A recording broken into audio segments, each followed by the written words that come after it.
In one word or phrase, how do you as a coach lead your team to victory? And if I had to pick one word, it's experience. Intensity. Compete. Discipline. Effort. Commitment. The will to win. Just the will.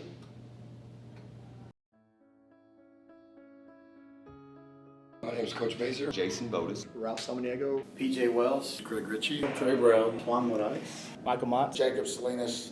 I am the defensive coordinator here at Brennan High School, and this is my 18th year coaching football. I started playing when I was young, flag football. I don't know if that counts. When I was 3 years old, I got my first football helmet from a couple of bachelors that lived next door to me, and I used to put the helmet on and watch an entire NFL game. In the back of my mind, I was always a coach. My dad coached me when I was in Pee Wee League, and my mom even coached me. She taught me how to play tennis and basketball.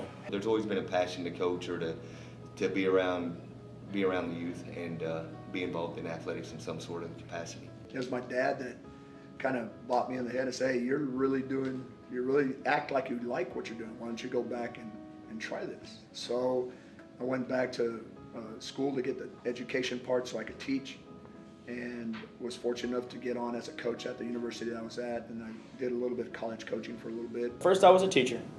Started teaching in Northside at Ross Middle School, and they had a coaching opening to begin with, and so that kind of used that as an opportunity to try it out. And being football was a part of my life, I thought it'd be something fun to try to do, and from then on out, fell in love with the coaching aspect of the teaching world and haven't looked back.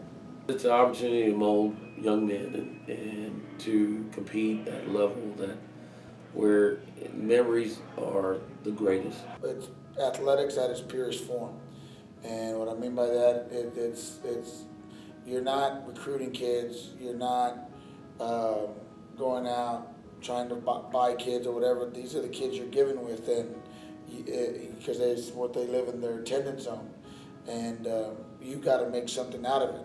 So every year is a different year of kids, and this is what you've got, and you've got to try to develop it. Your goal is to prepare them for each and every week to face an opponent, and not only make them, ready and a better player for that week, but you're also trying to make them better men.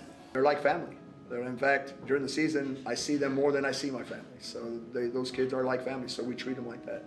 And we scold them, and we correct them, and we get after them like family, but we hopefully not so obvious. We embrace them like family too. It's not all about just yelling them in the ear and kicking them in the rear. The tradition that has been established here is one that is great and that you can be proud of. We tell them if they take care of their grades in high school, which again is our number one priority. If they make A's and B's, then they're probably going to make it in any college they want to make it in, or they may go military, or they may go into private business. But again, the work ethic, the structure, the preparation, and all those things carry on in life. We have 3 rules that we adhere by. Coach Basore has put this into our main general rule that we have for our kids. They're pretty simple. Do what you're supposed to do. Be where you're supposed to be. Be on time. Or early. That's a lot of things, but I think those are things that we've tried to teach them throughout the years. We have high expectations in our program, and I want them to have high expectations of themselves while they're in our program, but also in life. Ultimately, to become successful, young men in our society. I put an emphasis on that probably more than wins and losses, because again, if you do that right, usually you're going to win anyway. What I would like them to remember is they're going to have obstacles. They're going to have things that happen in their life that's adverse to them. And so they need to go back to their basics. They need to go back to what made them what they are, what made them the good men that they are. At the end of the day, I didn't take this job to win games and all that kind of stuff. I wanted to help kids be successful in their future. I hope they take, away from our relationship that a man is a person that's true to his word and is going to do the right thing. Remember what you've learned throughout the 4 years, because that is going to help you guys out. You might not remember every single aspect of every class you've taken in high school, but you're going to remember every single aspect of what you did on the football field.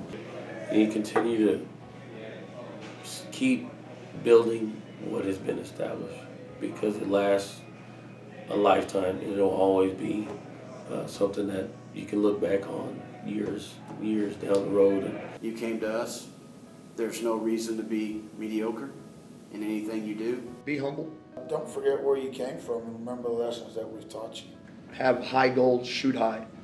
You know, even when you get to one, aim higher. Don't be satisfied. If you don't have goals, then, you know, you have no reason to work. There's no shortcuts. You've always got to keep pushing and pushing to get to where you want to go and to get to your goal. Work wins, whether it's in life, in football, in your family. We're fixing to learn new things and learn new ideas, but always stay grounded in the hard work, some of those sacrifices that you make. And as a man, later in life, there's always eyes on you, be it your neighbors, your kids, your family, whoever. And you've always got to do the right thing and lead in a productive lifestyle. Take all the experiences that we've had, both good and bad, and use those experiences to become a well-rounded father, husband, and contributing member of our society. If they have a great experience in football and they extend that to their life, they're gonna have a great life. I wouldn't want my kids around anybody else. Know that you have left a legacy of success and tradition. Go join the world and dominate and have success and compete. Understand we did this for a reason, and we're preparing you for later on in life. When we're not there with you anymore, hopefully you can fall back on something we've told you, something we've done, and some success you've had to realize that every single one of you guys are prepared. And that's our goal, is every single one of you guys are prepared. If you're graduating, you're prepared right now, because you can't go through our program and not be prepared. I'm not talking about playing on Friday night. I'm talking about taking the next step in your life. You guys are all prepared for college or whatever you're going to do in life, whether you're going to go to a trade school, whether you're going to join the military, get a job right away. You guys are ready for it. And fall back on the lessons you learned from us. We're always here for you. We always love you, and good luck.